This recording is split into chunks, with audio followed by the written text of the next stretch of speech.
All right, as they're exiting the stage, you know when we first came back with the underground and we had it at the museum, a few of you guys remember this, we used to have a really obnoxious timer that would go off on time. Now, you asked me and bothered me to leave my timer at home, but here's the deal.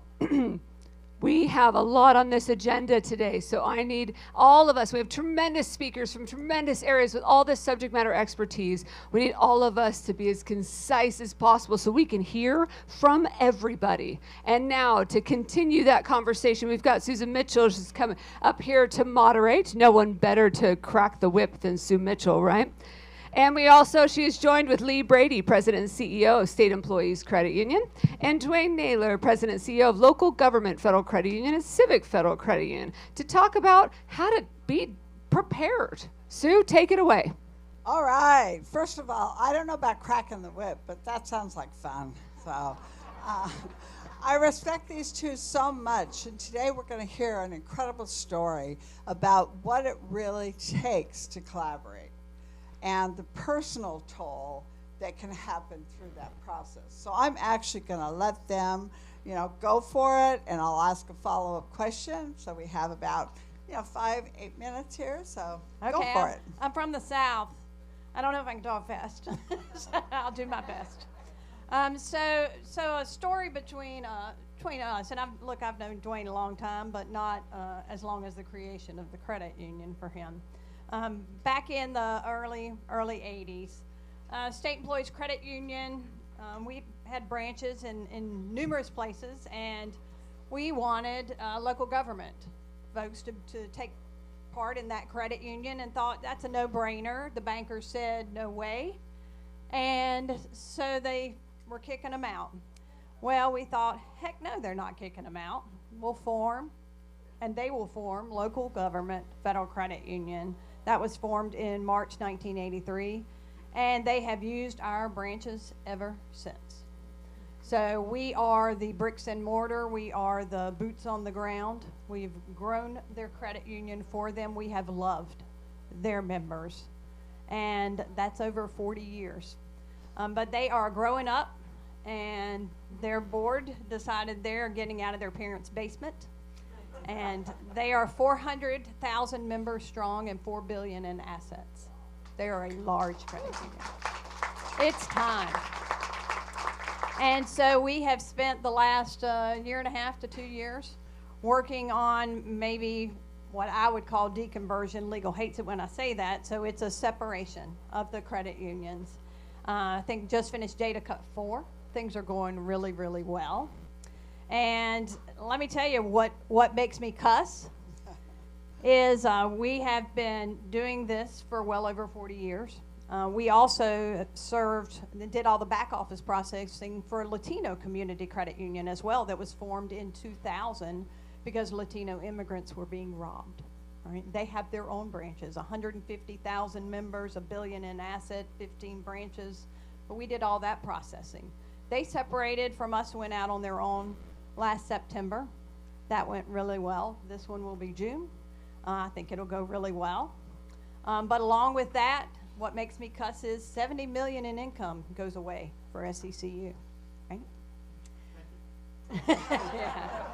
And all those folks that I said have loved on their members and built their credit union for so many years, I've still got the human capital expense too. So let's view it as a double whammy on Leigh. Cuss. We still serve in our branches North Carolina Press Association Federal Credit Union members. They unfortunately are only 9 million, right? And the press, we love you, Frank.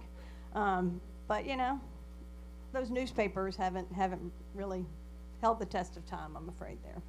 And then the other, we do all the back office processing for Greater Kinston Credit Union, about 14 million in assets, and they are the last historically black credit union in North Carolina. So we're very, very proud of that. But I will let Dwayne talk. And just before we turn it to Dwayne, this is the example that many credit unions grew up in that environment. We're helping, supporting, sharing, that opportunity. So thank you. Yeah. Thank you for your help. No, this is the story that really has not been shared in the industry, and it's remarkable because that's over $5 billion in assets and over 550,000 members or something. That state employees, instead of being told no, innovated and created something new. And also during this time, state employees, previous management said we're not opening organization and business accounts, and that's about 2013 when our board said no, those are very important for us, and that's when we started a sister credit union at the time, Civic. And so we built a very advanced technology credit union, and state employees, I came over and I said, give me about a year, we'll have a solution. It took 3 years to get a charter. But then we were able to build that. But state employees had to hold and continue to serve our organization accounts when they had already stopped doing it themselves. So they could have just said, it's over, go figure it out. They did not. They gave us that time. And then launching Civic about 7 years ago allowed us to build the talent and the organizational competency to be ready for this transfer over. Because state employees is also going through transformation in terms of their core and all that other stuff. And us moving off will help them. Yeah, we're going to offer business accounts. We can do that for you right now, collaboratively. So all along the way, it was innovation, innovation, innovation. But what has led to this point is state employees has almost 3 million members now in the state. Over 2.8 million. And it's a remarkable story. I spent 17 years of my life there.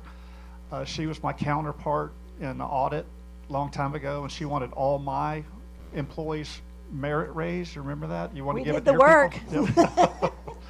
So we have a long history, but somebody asked me one time, how does that make business sense for state employees? I said, because it's cooperatives helping cooperatives. And it was an innovation, and we cannot merge because of regulation. And our board did not want to merge. They wanted to be independent. So what we did is spent the last 25 years building partnerships within local government. But this transformation is 100% volunteer-led. Our board, and I have 2 members here, and also the state employees board member, they came together and they talked about it, and our board said, it's time, we want to be independent, and the state employees board said, we are 100% behind you.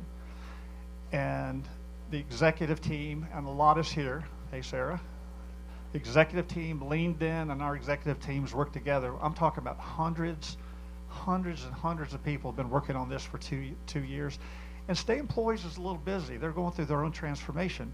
But the amount of work that is taken to hand all of our data over, well, it just doesn't make sense. It is the most remarkable credit union industry story that has never been told, and we just really wanted to bring light to really setting the example for all of us.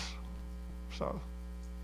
Well, we're going to cut it at this point, but I want you to know there's going to be some articles written, some case study follow-up, because what we're seeing here is literally some unselfish behavior around cooperation that frankly did impact the bottom line, but it also will create a further reach. Yeah. So I just congratulate you. And can I issue a challenge to Yes, everybody here? please. Because Bev Anderson talked about helping small credit unions, and I am hoping the Latino Community Credit Union and that local government Civic, that they help us start other small credit unions.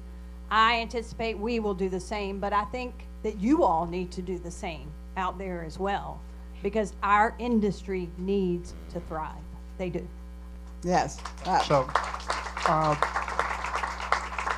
the threats and everything on cooperation and the credit union industry, just quickly, I just wanted to say, and Sue knows this, I've always kept in my mind that the Chinese symbol that means crisis also means opportunity. And so rather than us being a victim, I think our industry comes together and we control our message, and we don't feel like we're a victim of what's happening in Washington, and we're the light in the storm. And we come together and we fight. Thank you very much.